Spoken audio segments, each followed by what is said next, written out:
Breaking news చూస్తున్నాం. జూరాల ప్రాజెక్టుకు వరద పోటెత్తింది. ఇక జూరాల 27 గేట్లను ఎత్తి అధికారులు నీరును దిగువకు విడుదల చేస్తున్నారు. ఇక ప్రాజెక్టు ఇన్ఫుల్ 1,57,500 క్యూసెక్లుగా నమోదైంది. ఇంకా అవుట్ఫ్లో 1,58,772గా ఉంది.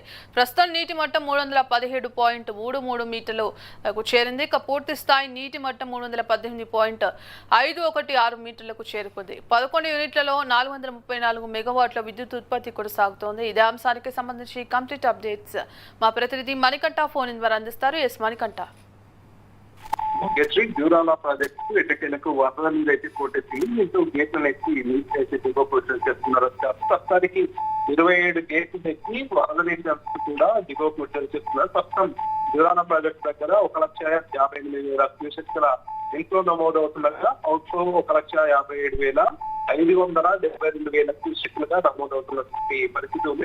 జూరాల పూర్తి స్థాయి నీటి మట్టం చూస్తున్నట్టయితే 1,045 ఫీట్లు ఉండగా ప్రస్తుత నీటి మట్టం 1,041 ఫీట్లు ఉంది. సో మొత్తానికి అయితే గత కొన్ని రోజులుగా కూడా జూరాల ప్రాజెక్టు వరద నీరంతా పోటెత్తింది. ఎగువన ఉన్నటువంటి ఆల్మట్టి నారాయణపూర్ డ్యామ్ నుంచి పెద్ద ఎత్తున వరద నీరంతా కూడా వచ్చి చేస్తున్నటువంటి నేపథ్యంలో జూరాల ప్రాజెక్టు జలకళను సందర్శించుకుంది. ఎండుకుండలా మారినటువంటి నేపథ్యంలో అధికారులు గేట్లను ఎత్తి నీటిని దిగువ విడుదల చేస్తున్నటువంటి పరిస్థితి ఉంది. ఎగువ దిగువ జూరాల విద్యుత్ కేంద్రాలలో సైతం విద్యుత్ ఉత్పత్తి కోసం కొనసాగుతుంది. మరోపక్క జూరాల ప్రాజెక్టు అనుసంధానంగా ఉన్నటువంటి ప్రాజెక్టులు ఏవైతే ఉన్నాయో కోయిల్ సాగర్, భీమా, నెట్టెంపాడు, రామన్పాడి ప్రాజెక్టులన్నింటికి కూడా ఎత్తిపోతల ద్వారా నీరంతా కూడా ఎత్తిపోస్తున్నటువంటి పరిస్థితి ఉంది. ఒక పక్క వర్షాకాలం ప్రారంభమై 2 నెలలు అయినప్పటికీ కూడా మొన్నటిదాకా జూరాల ప్రాజెక్టు డెడ్ స్టోరేజ్ లో ఉన్నటువంటి నేపథ్యంలో పాలమూరు రైతాంగం అంతా కూడా కొంతమేర ఆందోళన చెందారు.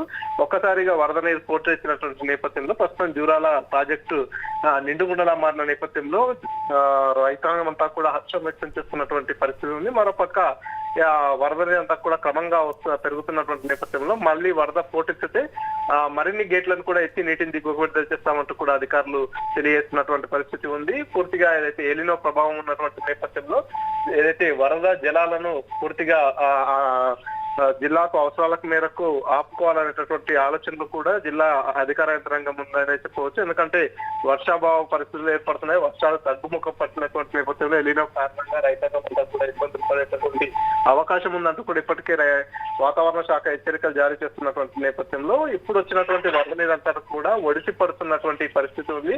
ఎలాంటి ఇబ్బందులు తలెత్తకుండా ఉండేలా చర్యలు తీసుకుంటున్నారు. మరోపక్క జూరాల ప్రాజెక్టుకు పెద్ద ఎత్తున వరద నీరు పోటెత్తినటువంటి నేపథ్యంలో జాలర్లు ఎవరు కూడా మత్స్యకారులు ఎవరు కూడా చేపల వేటకు వెళ్ళవచ్చు అంటూ కూడా హెచ్చరికలు జారీ చేస్తున్నటువంటి పరిస్థితి ఉంది. ఎందుకంటే వరద ప్రవాహం క్రమంగా పోటెత్తుతుంది. క్రమంగా పెరుగుతున్నటువంటి నేపథ్యంలో అవాంఛనీయ ఘటనలు చోటు చేసుకుంటాయి కాబట్టి కొంత అంతా కూడా అప్రమత్తంగా ఉండాలి. కొన్ని రోజులు వేటకు వెళ్ళరాదు అనేటటువంటి హెచ్చరికలు కూడా జారీ చేస్తున్నటువంటి పరిస్థితి ఉంది. సో మొత్తానికైతే ప్రస్తుతానికి జూరాల ప్రాజెక్టు జలకళను సంతరించుకున్నటువంటి నేపథ్యంలో పెద్ద ఎత్తున పర్యాటకులు కూడా అక్కడికి చేరుకుంటున్నారు. జూరాల ప్రాజెక్టు దగ్గర కృష్ణమ్మ అందాన్ని తిలకిస్తూ వారంతా కూడా కొంత ఆ వాతావరణాన్ని అంతా కూడా ఆస్వాదిస్తున్నటువంటి సిచ్యువేషన్ ఉంది. మొత్తానికి జూరాల ప్రాజెక్టుకు ఎప్పుడెప్పుడు వరద నీరు వస్తుందా అని ఎదురు చూస్తున్నటువంటి క్రమంలో ప్రస్తుతానికి అయితే 27 గేట్లను ఎత్తి నీటిని దిగువకు విడుదల చేస్తున్నటువంటి నేపథ్యంలో పాలమూరు రైతాంగం అయితే హర్షం వ్యక్తం చేస్తుంది. Bhagyashree. Right, thank you Manikanta.